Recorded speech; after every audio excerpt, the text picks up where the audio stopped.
একাদশে ভর্তির দ্বিতীয় পর্যায়ের আবেদন শুরু, গুরুত্বপূর্ণ নির্দেশাবলী। একাদশ শ্রেণীতে ভর্তির জন্য দ্বিতীয় পর্যায়ের আবেদন শুরু হয়েছে। আজ রোববার 30 জুন একাদশ শ্রেণীতে ভর্তি বিষয়ক ওয়েবসাইটে এ তথ্য জানানো হয়েছে। এছাড়া ভর্তিচ্ছু শিক্ষার্থীদের জন্য কিছু গুরুত্বপূর্ণ নির্দেশনাও দেওয়া হয়েছে। গুরুত্বপূর্ণ নির্দেশাবলী। দ্বিতীয় পর্যায়ের আবেদন। আবেদনের সময়সীমা 30 জুন রোববার থেকে 2রা জুলাই সোমবার পর্যন্ত। আবেদন ফি নীতিমালা অনুযায়ী। আবেদন করার নিয়মকানুন।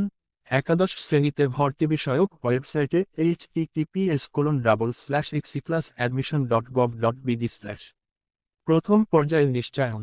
প্রথম পর্যায়ের নিশ্চয়নের সময়সীমার শেষের দিকে নিশ্চয়ন ফি দিয়েছেন বিধায় নিশ্চয়ন সম্পন্ন হয়নি। এর ক্ষেত্রে নির্দিষ্ট ফর্ম আজ বিকেল 4টার মধ্যে প্রামাণিক দলিলসহ পূরণ করতে হবে। নিশ্চয়ন সম্পন্ন হলে 1 জুলাই পোর্টালে লগ ইন করলেই তা জানা যাবে। অন্যথায় নীতিমালা অনুযায়ী আবেদন ফিসহ নতুন করে আবেদন করতে হবে।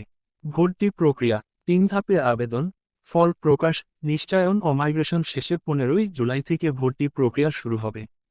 ভর্তি কার্যক্রম শেষে আগামী 30 জুলাই সারা দেশে একযোগে একাদশ শ্রেণীতে ক্লাস শুরু হবে। এই তথ্য পরিবর্তন হতে পারে। সর্বশেষ তথ্যের জন্য একাদশ শ্রেণীতে ভর্তি বিষয়ক ওয়েবসাইট https://exclassadmission.gov.bd/ দেখুন।